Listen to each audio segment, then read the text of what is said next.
Wasting my life being on the wrong path. That quote stopped me in my tracks. Imagine this. You're having a dinner and you've invited all your closest friends and you want to have that deep, meaningful conversations. Have you ever been in one of those? And there'll be that one sentence that will open up everybody to share their lived experiences. That quote was that for me. It was taken from the book Meditations of a Former Statue, a novel, a memoir, an obsession. And this week's guest is none other than the author itself, Angela Gabriela Warren. Let me tell you, I wanted to know the woman behind these amazing quotes because this was just one of those quotes in that book. And she unpacked her lived experiences. She shared and opened up about her heritage, her career, and so many rich stories that I was practically hanging on her lip for more. Gabriela has lived a very interesting life, but more than that, she comes from an amazing heritage. And sometimes being of different cultures, it can have such a deep impact on us that we don't even realize it until we have to write something like a book. And she had to open up and share these stories. So listening to all the different ways that made this book come alive, it was amazing to listen to. I really hope that you found as much inspiration as I did by just sitting down and listening to the person behind the book. And I would be super interested to know what you thought about it towards the end. And I do apologize. There were bits and pieces where the audio cut off on my end, but that doesn't take away her story. Enjoy this week's episode. Okay. So I was thinking about something, and I think this is a really nice way to segue into the podcast. You're speaking about, AI and what that means. And then there's a sentence you actually create, and I'm reading it in the book right now. It goes, Eleanor replied, this was her reply, when she was asked, what is it that you fear? And I liked what you said. It was wasting my life being on the wrong path. And I thought that stuck out because I do ask myself a lot about that. Was that at the beginning of your path? I think it was when the path diverged. So can you take me back to that? So people don't know you, so I'd love for you to introduce yourself. I did. I spent...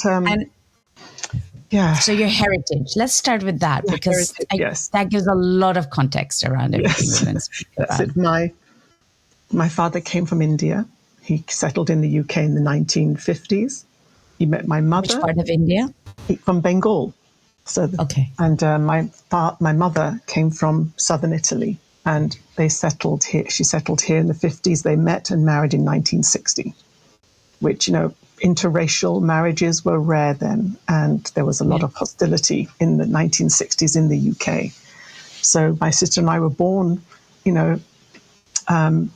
clearly not fitting into any racial stereotype. We didn't quite fit into the Asian. People could see there was some Asian sort of heritage with us. And my mother would say that, she was Caucasian and, blonde and dark-haired with some blonde streaks from the Italian sun. And I inherited her mad hair, by the way. My sister's got the glossy Indian hair, but I've got the mad Italian hair.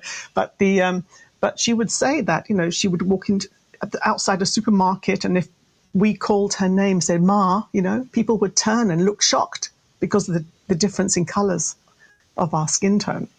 And it was my mother was like, oh my God, people really, but that was at the time. Now people don't look twice, But it was almost as though we were growing up in a kind of psychic war zone, not quite sure where we fit in.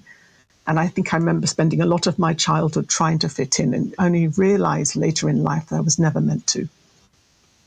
I find it very interesting, the word trying to fit in. We still have that conversations today. At least I have them quite often with when people ask me, where are you from and what do you do? And you just go, okay, here we go with that question, Yes. And you said something very interesting with that, which I have not heard yet, psychological warfare. That's a heavy word. Yes. Why do you call it that? you can sense them. Because any sensitive person, sort of empathetic person, you'd be able to pick up where there's some hostility and some suspicion from someone. If you're nearby at the time, especially because we didn't. So it felt like the best armor was to be charming and to speak well and that sort of relaxed people. But it was more like having a kind of courage to be yourself, regardless of what you think other people think. So I mean, I was shy. Yeah. So when you go wasting my life being on the wrong path, how much of your heritage influenced that? Not so much, actually, because I know that my parents wanted me to be, a doctor out of love. They said, well, it's a lot of my Indian side of the family, a lot of them are in the medical profession, surgeons, psychiatrists, whatever. But my Indian grandfather was a country doctor. His normal job was to cycle through the jungle with a rifle on his back, because in case of the Royal Bengal tigers were around, So it's quite, I know it's mad, isn't it? But that's what my father told me, the stories. And, but it was more about my ego. It's like the desire for the kind of prestige and identity, that was trying to draw validation from outside of myself, which I learnt. Thankfully, years back, was not the way forward. So what was it like? Okay, so you said that growing up, you already knew that you and your sister were in this, wasn't tolerated. I'm not sure if the word tolerated, but you were like the, what I always say, the exotic bird. Yes. People would always consider you the exotic bird, right? Because you were just, oh my God, you do all that. And yes. And then you'd always be felt right away you were pushed as being different, right? How did you manage? Walk me through what it's like growing up in your teens over here. Yes. I mean, I was born here, but so I still, in a way, I'm English in one way as well. But I've also was aware that, very strong Italian and Indian heritage, and yes, in the teens it was a little bit confusing because I was thinking, my gosh, such a disparate cultures coming together. How do I make sense of this? It can drive anyone crazy. But then I looked for similarities, and I saw so many, like in the Italian and Indian cultures, they both have colorful religions, fabulous, cuisines, money, family is very important. So it's a lot of family occasions. They're very similar. In fact, when my father first visited Italy, he was just accepted like, oh, you're the same as us. So even though, and there are people in Sicily who are darker than he is, because of the Arab and the Greek influence sort of thing there from Sicily. But my mother was further north, between Rome and Naples she came from. And, so I saw and that. Southern Italy is much different than Northern Italy as well. Yes, that's right. They tend to, they can be, the Northern Italy is more industrialized. There was more rural, I think, in the south. And so a lot of, factories were built in the south because it was to form employment, to create employment. So, but yes. So what was it like growing up in your teens? So you were here? Yeah, that's here. Yeah, I was here, but we would travel regularly to Italy for the summer, and so I was aware of having this dual privilege in a sense that I would hear my English classmates say, "Oh, sorry, the light's gone a bit mad." So I hear my English classmates say, "Oh, I'm just going down the road to see my nan," and I'm going, So yes, I remember being at primary school, hearing someone in my class saying, "I'm going down the road to see my nan," and I'm going, I need to get on a bus, a train, a boat, a plane. to go and see my grandma. And in India, we didn't see my Indian grandma until I was 15, 16 years old. And that was a very long flight. Very long flight. I flew Pan Am. Would you believe Pan Am? We flew Pan Am to Delhi. Okay, that is definitely in the olden days. I'm not sure if many people remember Pan Am. No, Pan Am. No, that's it. 1988, they folded with the Lockerbie disaster. But I remember the name of this Boeing 747. We boarded. In those days, you boarded by walking along the tarmac and going up the stairs, and there you were. You see this massive Rolls-Royce engine, this enormous, the turbines, and I'm going, wow.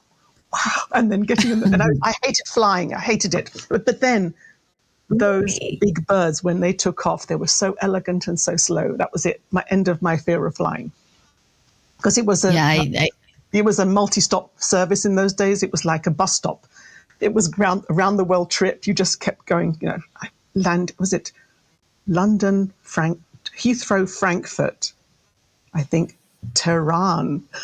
I landed in Tehran just before the revolution. It was incredible experience. My goodness. And then Dubai, I think, and then Delhi. And then it went on to Hong Kong, I think Rangoon and Hong Kong. So, so these were... So you'd get off Delhi and then you'd take another flight, I guess, or you'd take the bus. To Calcutta. No, there was another flight to Calcutta. Yeah, so that's where my family moved to after partition. Yeah, they were. Yeah, so... But, so it was very... but no, I think it was very rich, experience. Many of my classmates didn't have that experience. The fact that we traveled... I know that's... Yeah. Because we traveled to see family, it wasn't because we were jetting off on holiday. Some of my classmates said, "You're flying away somewhere again? What's going on?" They thought we were jet setters, because it wasn't normal in the 70s to fly, anywhere, unless you were emigrating. So, I felt that was same thing in the 80s as well. It didn't change much until the 90s, actually. Yeah, that's right. Yes. Yeah. When you speak about the partition, I know I'm also from... I would say my background has partition in it. So my grandfather's side of the, from my dad's side, they used to live in Pakistan, and then the partition happened, they transferred over. Yes. So how much, and sometimes I listen now to the stories of my mom and about my grandmothers, and did not realize how much, and that's what made me wake up to the heritage and the survival was woven into the culture now as a woman. Yeah. How did you experience that? I mean, you said you went when you were 15, you went then to Calcutta. Yes. Were you already aware of the consequence of partition, or was it? Yes, my father told me stories because my Indian grandparents had just built their home in, I think it's just outside what is Sylhet, which is now Bangladesh. It was India then. And and he tells me stories where they just had to leave because they were Hindus in an area that was declared Muslim, just as there were Muslims who were in West Bengal who had to move. So there was a lot of trauma on all sides. And yes, he tells me, he was, I think, he probably was in his teens, and he was on a railway platform, not with his family, not knowing where they're going to stay that night. And even today, he gets stressed by traveling. I realized now that every time we were, getting on a plane to go to Italy to see the family in the summer, he'd come out in awful rashes. He'd get really short-tempered, and I didn't understand. And then only as a mature woman did I understand. Of course, it's triggering him. He was triggered. So I had a lot more compassion. Yes, and so how much of this has really been woven into your book? Because I know a lot of it. I mean, if you have parents, both my parents were traumatized by war zones, 2 different war zones.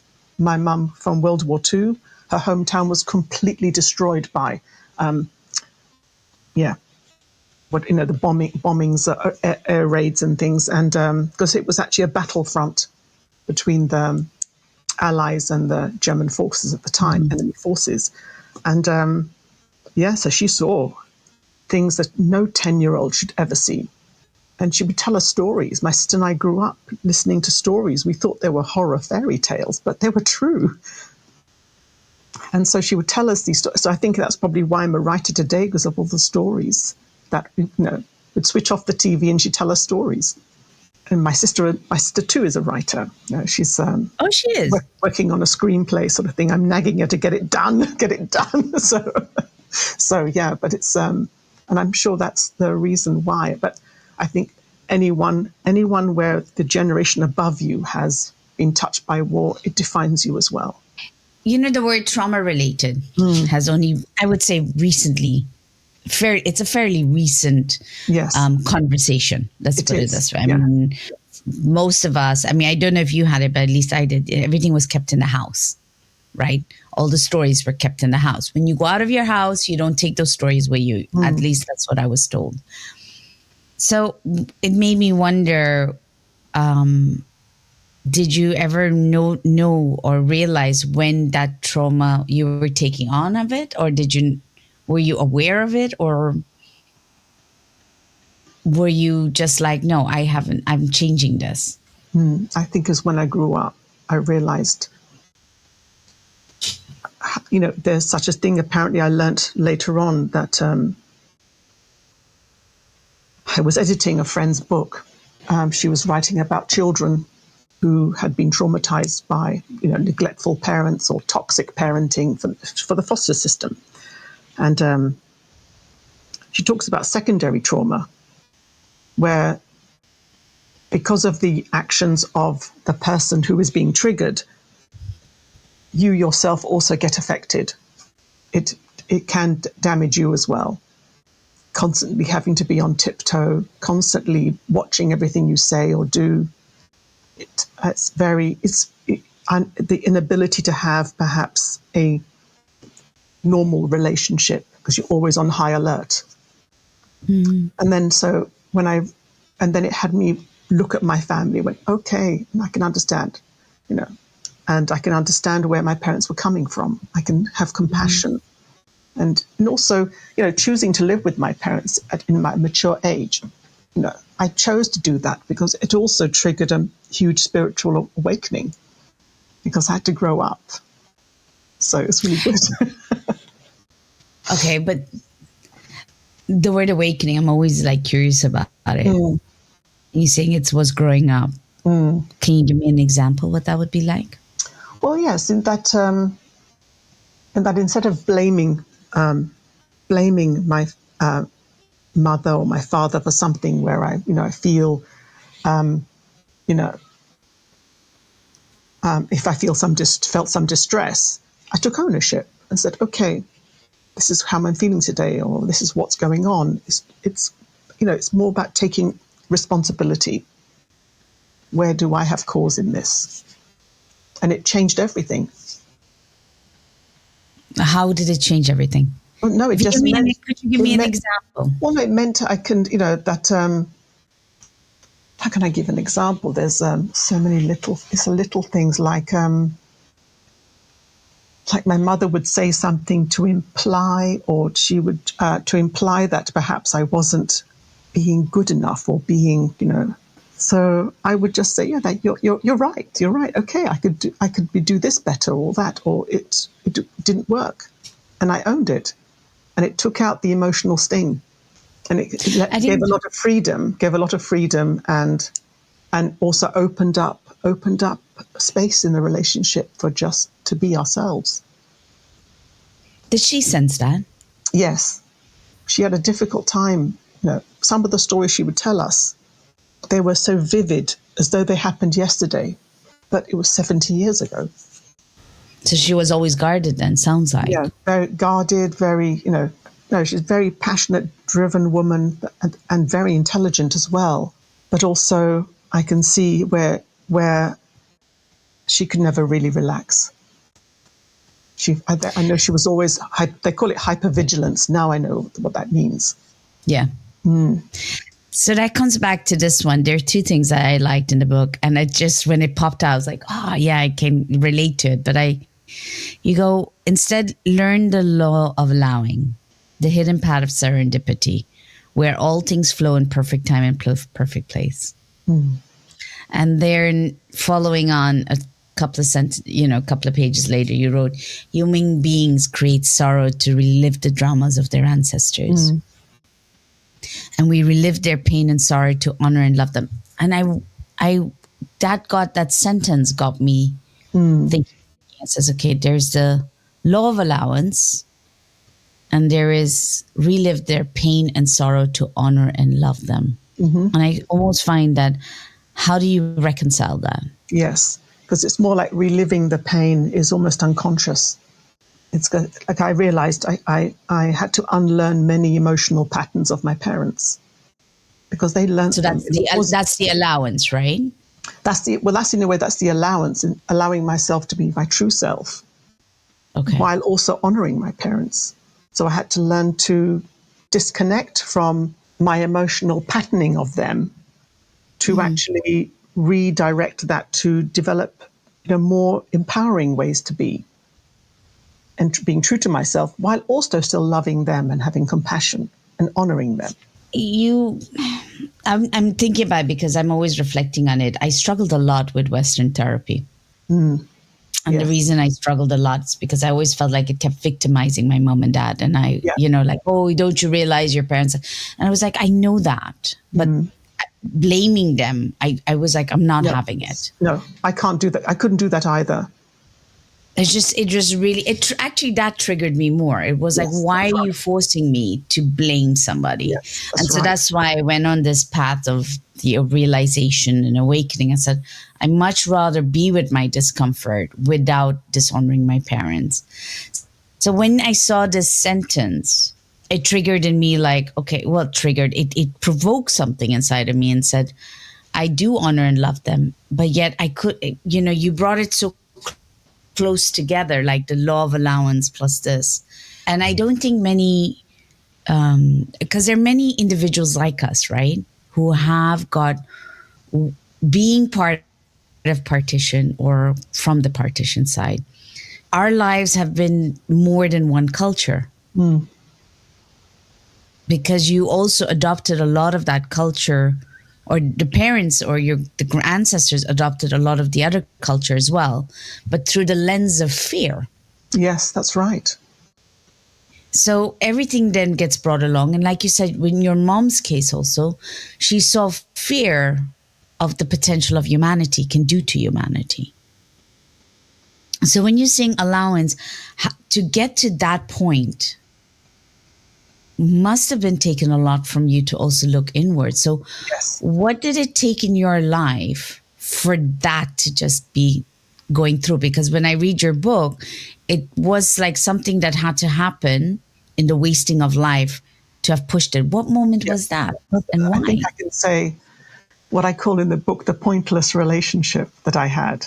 But I bless the relationship now. It was after a few years after I amicably divorced my first husband. I had a relationship with a gentleman who, on the surface, everything was fine, but it didn't work. And, and I claim responsibility for that. It was not, what did I choose a man? Well, I wanted children, but I chose a man with a vasectomy. What was I thinking? So. Oh, that's interesting. Yeah. But then the point of this, what I'm trying to say is that the heartbreak and shame of that, 3 years later, provoked in me some opening. It just forced an opening in me where I was, in a way, forced to abandon my way of the ego. Explain. Because I was more, looking. Because I know we say it and we can get it. Yeah, it's that I was just turned 40, and life was beginning again. I felt I was in love, and then I was traveling with him. We just went to lovely places. We came back, and then he told me he didn't want children anymore. And I went, oh right, okay, and the damage to me really was more that I didn't sort of like break off the relationship there compassionately and move on, sort of thing. And I lingered there for another year and a half or so, which doesn't make any sense, to So it showed that I did not I lacked self-love, that I was willing just to accommodate too much. And that was a powerful lesson, which I bless now. It was a painful lesson, but I needed to have that. And that then forced that into, okay, you've got to work with the universe and that have your desires clear, but also stand up for them. Why did I accept this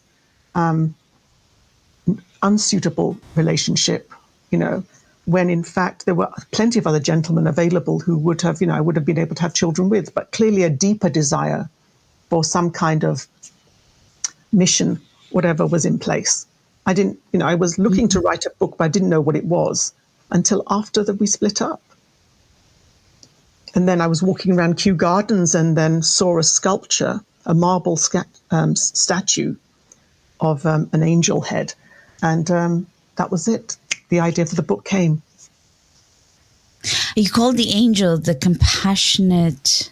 Oh, yes. The angel actually, the angel that, don't ask me where that came from. It just came down when I was writing. The angel of compassionate condemnation.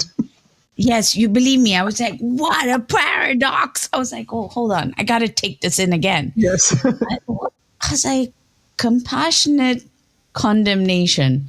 Yes. Please, I've only started reading the first few chapters of the book. So tell me more.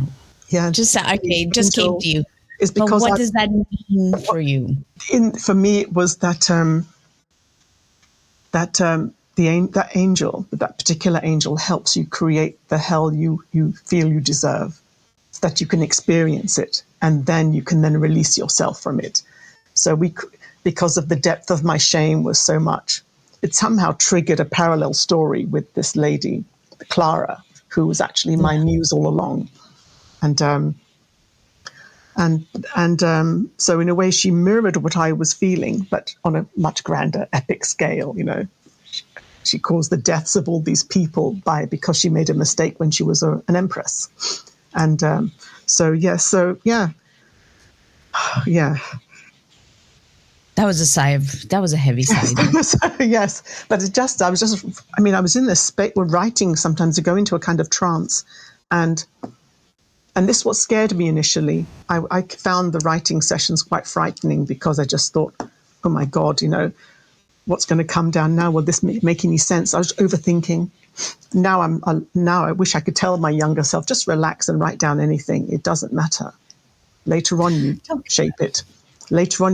Just be with the words coming through. It's a gift. Do you think this book is about talking to your younger self? Partly, I think, yes, partly, but also initially it was talking to my younger self, but then with editing and working with my editor, I aimed to make it serve the reader more in having them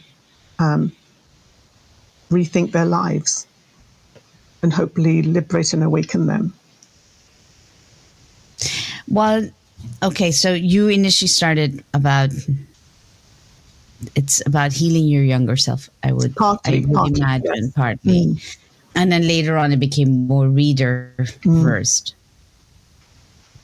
Were there any parts of the book you wish you didn't have to take out and your editor told you to take out?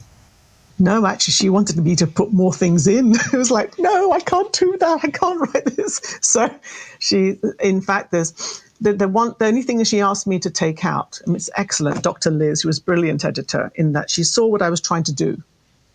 Yeah. Because I couldn't see anymore. When you're that close to the writing, everything's a blur. But yes. She said to me, no, take out where it philosophizes too much. And I went, that's funny, because they're the points, they're the parts I don't like either. And then she said, but add more, make the philosophizing more personal to Clara, which I did, and also add more anecdotes of my career in banking, for example, and because it was a unique experience at the time. And why was it unique? Well, no, I mean you didn't see many women on the trading floor at these big banks. Oh, you were on? Yes, of course, you were on the trading floor. You've had quite an interesting career. It's a mad career. I'll leave the bio. I'll put the bio in, but I was like, you went from that to that to that. Yes. I'm like, Yeah. Ooh. And I spent 4 years in international athletics as a project assistant, organizing events. And, so I met Olympic champions, and I met people who'd been like Olympic champions 30 years earlier.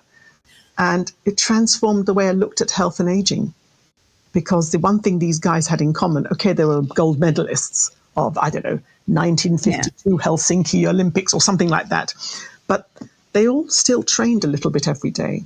Many of them were vegetarian, which, in the 90s, if you said you were vegetarian, they thought you were completely out of your tree.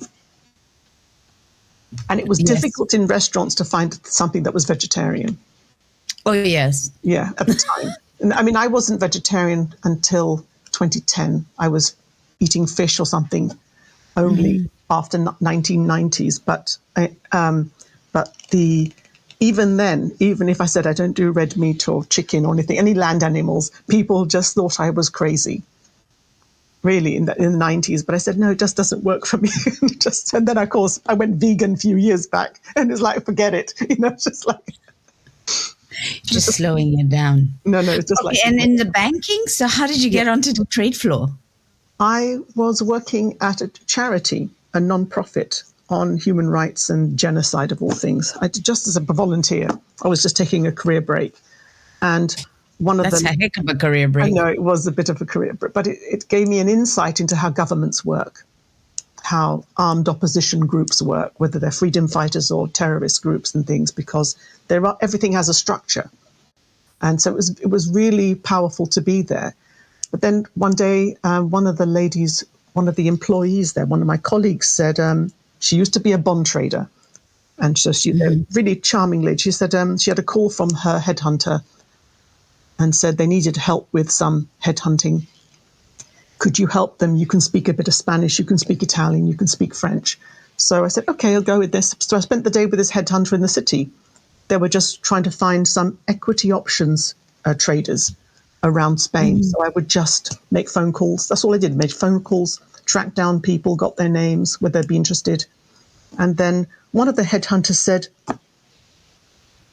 right, I think you know what you're doing. We need to get you a job in the city. And I went, what?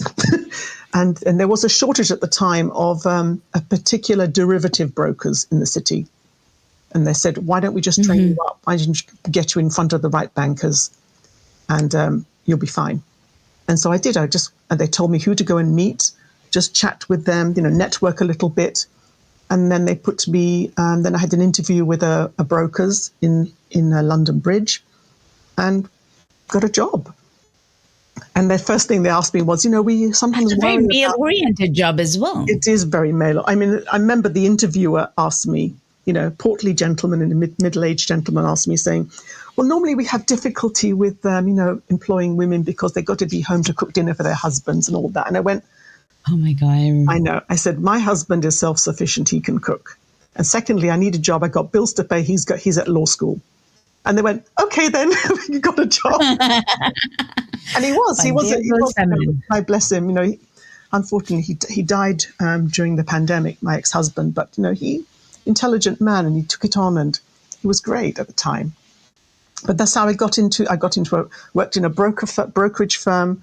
When that brokerage firm went belly up, I think, and is that right? Yeah, I think it was all taken over. And a friend of mine, I made a friend there who then went to Chase Manhattan Bank. It was called Chase Manhattan at the time. And he recruited me to work on a trading floor, full on, trading desk. And so I was an assistant there for a while. It was very, very interesting experience. And I mentioned in the book my different experiences. Yeah, that's what I was going to come back to that. So why did your editor wanted to go put it back in? Why? She wanted more anecdotes about, because I wrote about, working there was fun. It was hard work, but fun. So she wanted more examples of what it was like to be on a trading floor. And so I changed the names of some of my colleagues, but would mention, what in honourable ways, what my experiences were, what I did. And I spent a week at a business school in France learning some advanced trading techniques of the theory behind it all, and had really interesting experiences just being there, sort of thing. And But yeah, so it's was useful at the time. Yes.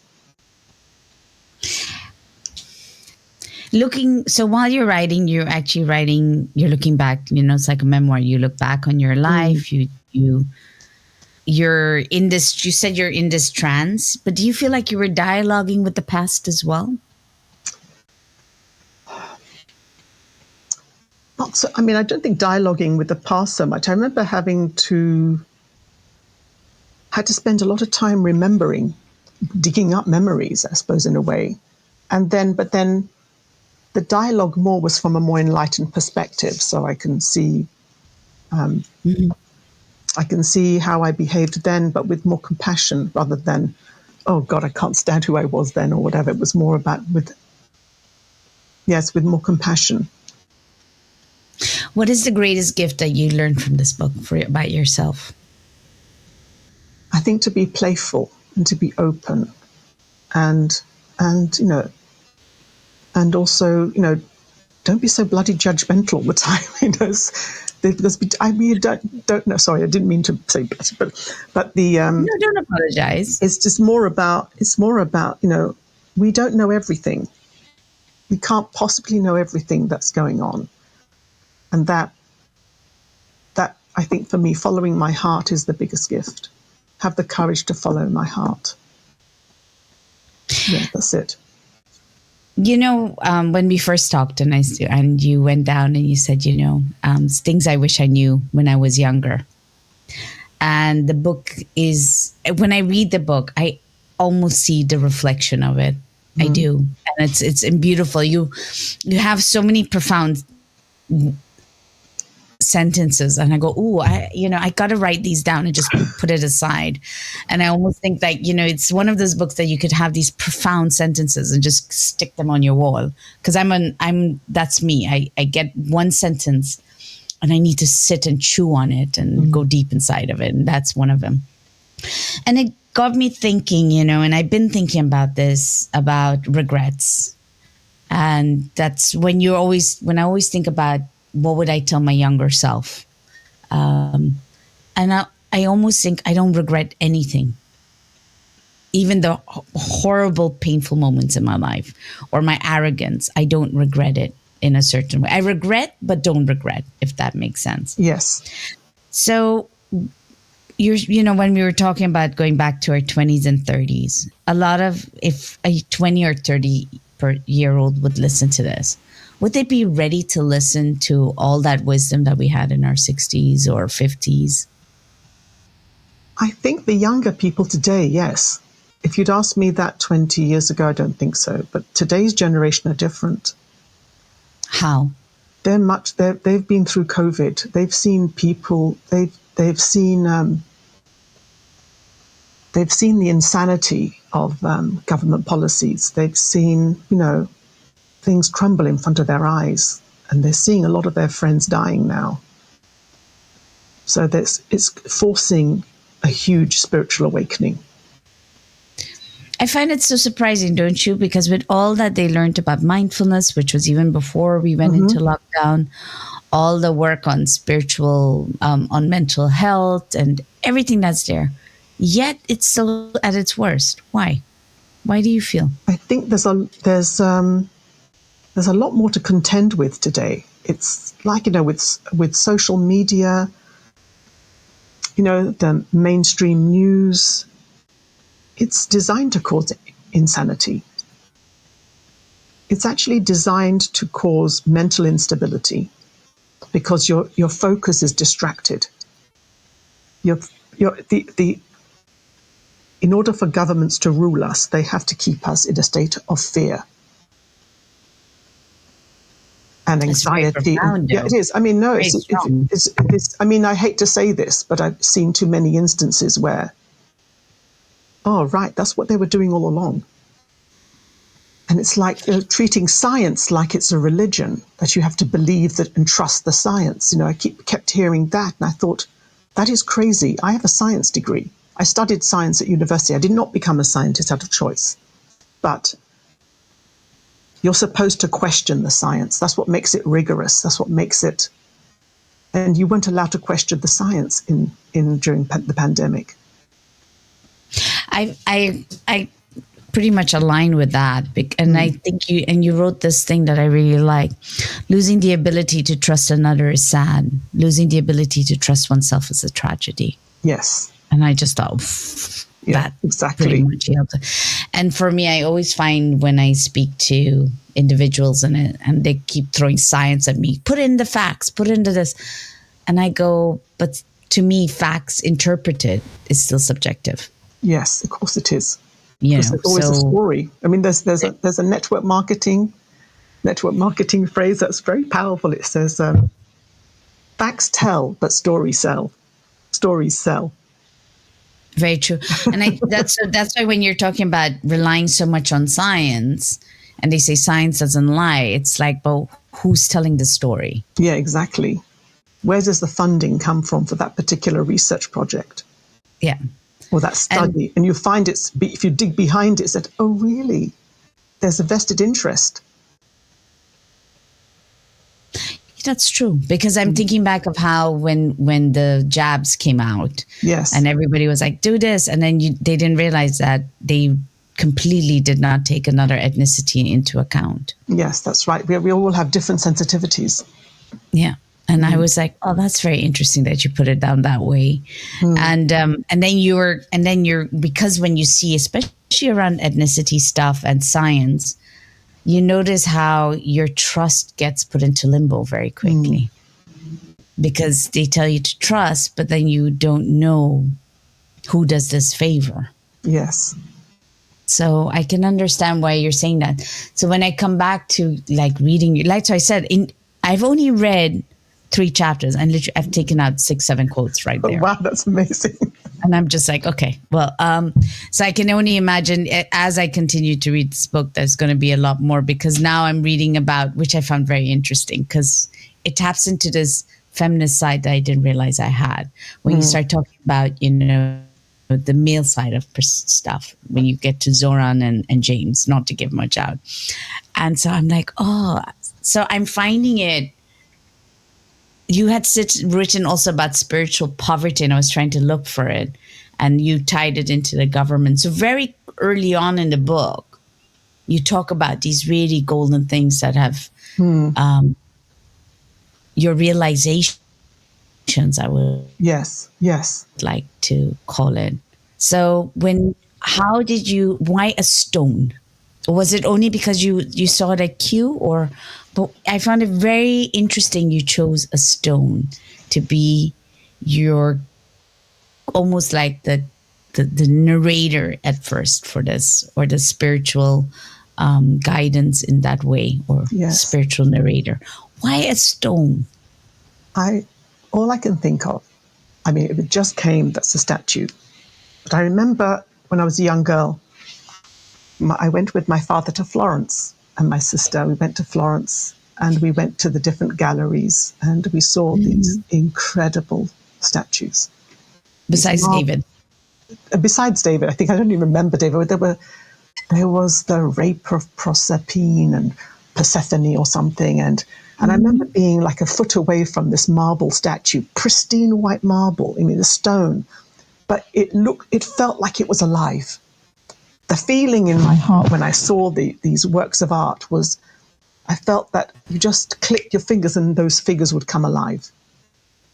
So I think that was embedded deep inside me. And then my mother coming from southern Italy, and there were marble caves near my grandfather's farm, and there was some mining done with the marble.